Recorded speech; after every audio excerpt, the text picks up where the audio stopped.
Thrasher and Pipeman on W4CY Radio.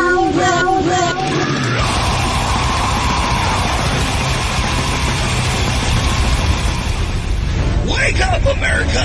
It's time for the Adventures of Pipeman on W4CY.com, West Palm Beach's #1 internet radio station. Here's your host, the Pipeman.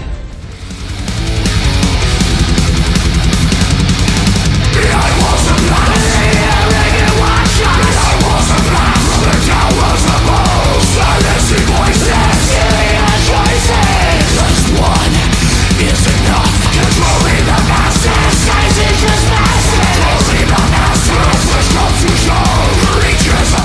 This is Pipeman here on the Adventures Pipeman W4CY Radio, and I'm here with our next guest I'm very excited about because, oh my God, he's the metal chameleon. So let's welcome to the show, Norman Skinner. How are you? Doing good, man. Thanks for having me. I love that title. I love that title because probably nobody else has it, and because I'm a total chameleon, and you totally are with all the projects that you do. It's like, I joke about it on my show that I'm schizophrenic because I have all these different personalities. And I think I'm going to give you the same honor, you know, for your musical talents. It's like you have multiple personalities doing all these music talents. Well, I mean, I'm a firm believer if you're going to be in multiple projects, you should do something different. Don't do the same thing, right? Right? I mean, even within your own projects sometimes, you know, like I was talking about this in the last interview. If you make a whole album, it shouldn't be the same song, every song on the album. Oh, absolutely. You know, because otherwise, why bother? I like the albums where I want to listen to the whole album, and maybe even newer people today that don't like to listen to albums would listen to the whole album. Maybe if there is a little more diversity like that, right?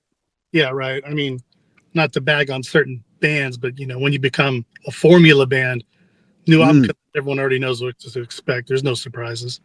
You know, you just spoke my total language because... Okay, so I'm an old school, you know, thrash metalhead from the very beginning. You know, went to Metallica's first show ever, Slayer's first show ever. And, you know, one thing I always say is if you take the big four of thrash or any of the other early thrash bands, they didn't sound exactly the same. They didn't sound like they were in one genre. They had their uniqueness to them. And metal was never like a formula thing. It's like, I remember when I first started playing guitar, I was like, my dad was yelling at me, thought I sucked because I was experimenting, trying to see what sounds I could make and how distorted I could make it and all that stuff. Because I was experimenting. To me, that's what metal was. It's like nowadays, I always say, it's like they take an algebraic equation to make metal, some of these bands, and that's not what metal was ever about. No. Yeah, there's definitely a lot of that going on. Right. And, you know, I am also an old school fan of Forbidden. Also a amazing thrash metal band that falls right into what I'm saying. And now you're the vocalist for Forbidden, and it's pretty badass. So maybe tell the story of how that happened. Oh, it was an accident, actually. They were doing something called Bay Area Interthrashional, which is you get a bunch of old school thrash guys and you get them in a room together and they play a bunch of covers. But the caveat is you cannot play your own song. So if you're in Death Angel, you can't play a Death Angel song. You got to play one of the other guys. Nice. So they were putting together a show for Dynamo Festival in the Netherlands. Yeah. All of their singers, they had guest singers like, you know, Mark Osawega from Death Angel, Randy from Lamb of God, guys like that. But they had no singers to rehearse. They were all either out of state, on tour, whatever. Chris Contos, the now Forbidden drummer, former Machine Head drummer, said, "Hey, why don't we get that guy Norman Skinner? He's, you know, he lives a couple hours away, but he's got a pretty good voice. He can maybe help us out and do some of these cover songs." So I get a call from Craig from Forbidden. He's like, "Hey, you know, can you learn 12 songs? just come down for a couple weekends to help us, with our spots and keep us on track. So I learned 12 tracks, went down there for a few weekends, just sang all the songs. So here's where it gets interesting. One of the songs was a forbidden song. And every day we were not playing that song. We were doing every other song except that one song. Huh. So I raised my hand and I'm like, hey, what about this forbidden song? Are we going to do that one? And the core group that was rehearsing everything were all forbidden members. Literally, it was the whole 2010 Omega Wave lineup was in that room. Wow. So they're like, well, we're not going to play this song because we're in the band. So then somebody said, you know what, maybe we should do it in case someone drops out or we need to do something on the fly. So I sang it. Now, little did I know people that were hanging out in the hall, because there's a lot of musicians, right? Yeah, so yeah. I started singing it, like the door opened behind me and people were like, what's going on? Oh my God. And I didn't know what was going on. But then afterwards, I think that sort of planted the seed that, hey, there is a guy somewhat local to us that could deliver this stuff and maybe we could do something with it. Nice. But it didn't happen for, almost 6-7 months later when I got the call. Between that time, they had me come out into San Francisco, do another Bay Area Thrational show where I sing like 9 songs, one of them being Chalice of Blood. With my backing band was Warbringer. So it was basically me fronting Warbringer doing Chalice. And the place went insane. And then Chris Contos was like, you guys are stupid if you don't get Forbidden back together. I still didn't think anything of it. Fast forward, I get a call from Craig, and I'm thinking he's going to offer me more Bay Area Thrational stuff. He's like, how would you like to be the new singer for Reformed Forbidden? Wow.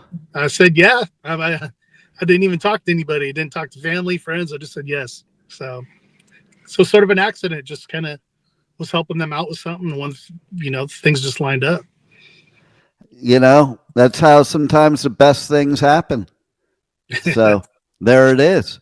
And so tell us a little bit about what's going on with Forbidden, what's going on with your other bands, and then let's focus on your solo stuff, which is kick-ass. Oh, thanks.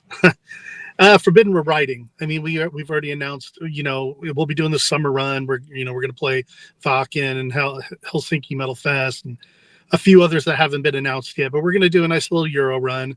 It is the 35th anniversary, I believe, of Twisted into Form. So we're going to be playing that in its entirety.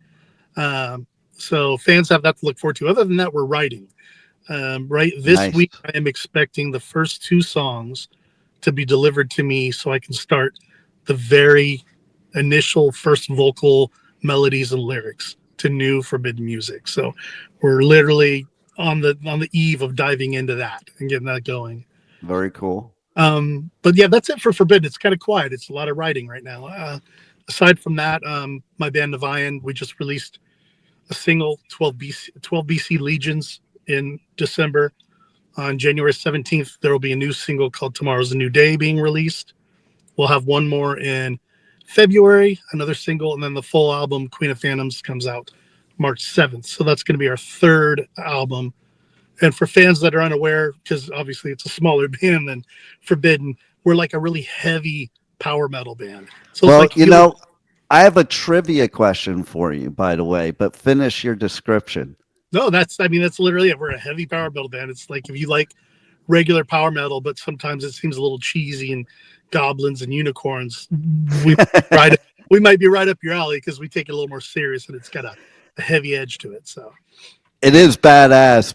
Now, here's my trivia question for you. And you might be, I've asked this before, when it's pertinent, you might be the first one to ever answer it or properly answer it. All right.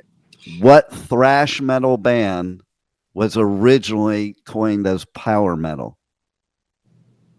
Oh, originally, my first guess would be Forbidden.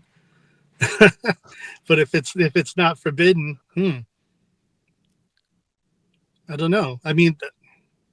Yeah, I'm not sure that if I had to pick one as a fan, they're the closest because Russ Anderson was more of a power metal singer, being influenced by Rob Halford and stuff. So yeah. So here it is. I'll give you the short story of something I've said a bunch of times, and that's why I'll make it short. But yeah, I went to that first Metallica show, and the guitarist got off the stage, came, started talking to me because that's how it was back in the day, you know, at the little clubs. Hands me his business card, and it says Metallica, Power Metal, Dave Mustaine. I love that. That's awesome. Right? That is a party antidote. Right? I'm going to pull that out, man. There was no such thing as thrash metal before that. Right. That makes sense. You know? So there you go. I mean, I think it's wild today to even think of them as a power metal band. Yeah, no, it's you know, means something completely different now. Yeah. Right. So, and so let's talk about what I have behind me. Yeah, my solo stuff. What's funny is most people don't know a lot about my solo. They know about my other bands, right? And they slowly go, "Oh, this guy has his own solo albums he puts out," and I'm super proud of that. That's my latest one. It came out literally. Here's what's funny. I worked on that album for about 8 years on the back burner. I mean, I released tons of albums with other bands, but I was always working on that one, kind of little by little. Perfectionist. Yeah, over 8 years. I get it just where I want it. I release it. Literally the next week, they announce I'm the singer of Forbidden. Wow. So you can see what happened to that album. It just got buried. Wow. Yeah. So it's all good. But yeah, the album's called The Dark Design. Released a bunch of singles off of it. It's I'm just super proud of it. It's my second solo album. My first one was called Sleepwalkers, came out in 2014. But Sleepwalkers a little more thrash with some power elements. Right. This one's really my bread and butter, where I get to show off all the different styles I like. Well, that's what I liked about it. I felt it, you know, like there's some bands that just take you on a journey, and that's what that felt like. Oh, nice. I mean, I love hearing that. Every song, you know, there were a lot of songs that didn't make it, but with this, I was able to work with various musicians, pick the songs that I want. I was in charge of the structures. You know, it was my baby. So, you know, I got final veto on everything. And, yeah, right.